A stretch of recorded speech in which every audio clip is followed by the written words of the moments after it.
back to that first year of fatherhood, you know, what was going on in your mind? What was going on with you? Right. You know, how was that year for you? I was very, very loving and very affectionate. And that's one of the things that I didn't really experience with my dad.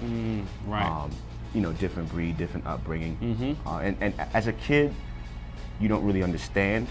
But like I said, when you mature as an adult and as a man, and you look back on, you know, your life and you look forward with regards to your child or your, you know, me having a son, you put things into perspective. Oh yeah. So it's like you would think I would be upset or like, man, he wasn't, you know. But at the end of the day, it's like it's all about how you were raised. It's all about what you're taught and what you saw. So for me, you know, I'm different. I'm affectionate. I'm very loving. I'm the guy that's gonna hold, you know, my lady's hand. I'm gonna open up her door. Right. I didn't really see that, but it's just something that I felt was necessary.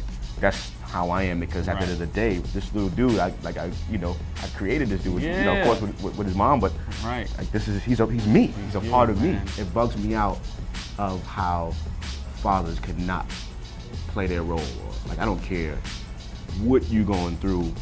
You know, with the mother, like, you know, and just to mention it, and this is my first time really talking about it. You know, I'm no longer married, but we understand that it's about him. That's right. It's about him. It's about teamwork. You know, we're not always going to see eye to eye. We're not going to always agree, but let's figure out a way to maturely stay on the same page for him. You have a common interest. You know what I mean? Like, we're going to be in each other's lives for the rest of our lives. Not to 18. No, can we please stop? 18 years and you got, come on, man. For the rest of our lives. You're going to be a father forever once you become one. So it's an ongoing relationship. Yeah, you know, whether you're together or not. Like, it's an ongoing relationship. The love of her being, you know, my son's mother. Like, that's just someone that I will forever love. I will forever respect. I will forever support and see that she's good. Right. You know, and I'm doing that because not so much of how I was raised, but that's just how I feel in my heart. That's who I am as an individual. Far from perfect. Right. My mom and dad, after I was born, they split up. They actually got married when I was 9 years old. But between the time I was born to the time I was 9, I saw my dad bought my mom a car. They weren't together, lived in separate places. He was actually dating another person, another woman at the time.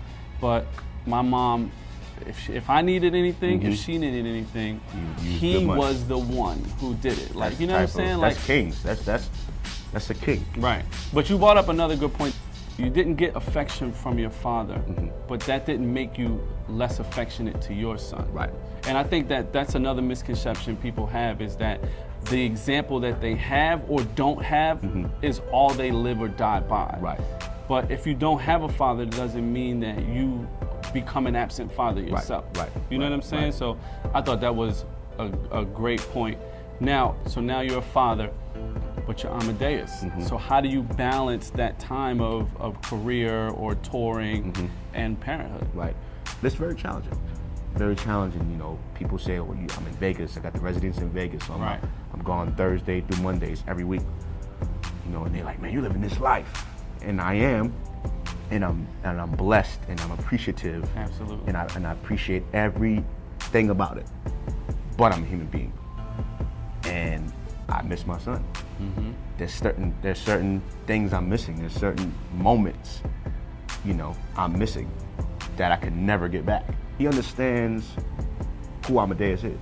You know, it's all about communication. You know, and I do the best that I can to communicate with him, to let him know what it is, like why I'm gone, like why I'm leaving, you know, the reason of why I'm working so hard, why I'm gone, you know, like, and he's old enough to really understand. A lot of parents sugarcoat things. I'm gonna be a straight shooter, I'm gonna tell you what it is. It takes a team, and I can't sit back and take credit for all of this. I have to, you know, I credit what I do, of course, and what I bring to the table, but I have to credit him just for being an amazing son. Much love and big shout out to his mom. Who I'm sure may be watching and may not watch, but you know, I appreciate you. I appreciate all you've done, all you're getting ready to do, all that you will do, you know, for our son. You're doing an amazing job, and I honor you. I salute you, and I praise you on all that you do. And to all the moms that's out there that's single, You know, just be the best you could. Sometimes you're gonna have a father that does the job and plays his part, and sometimes you don't. But I feel like God has put something in each and every single one of us to give us the strength and the power and what we need to make it. So whether you're a single mom, whether you're a single dad, or whether you're married and separated, divorced, whatever it is, like, don't let those things become more powerful than love and family and being the father you need to be and being that role model and figure you need to be. Because while you thinking you're not perfect and you're negative and you're a failure, and you know, my son is looking up to me every single day. Like, there he is. There's my dad. There's the king. There's, you know, the superhero. Thanks for watching this episode of Rap Dads. For more, check out raisingtrendsetters.com.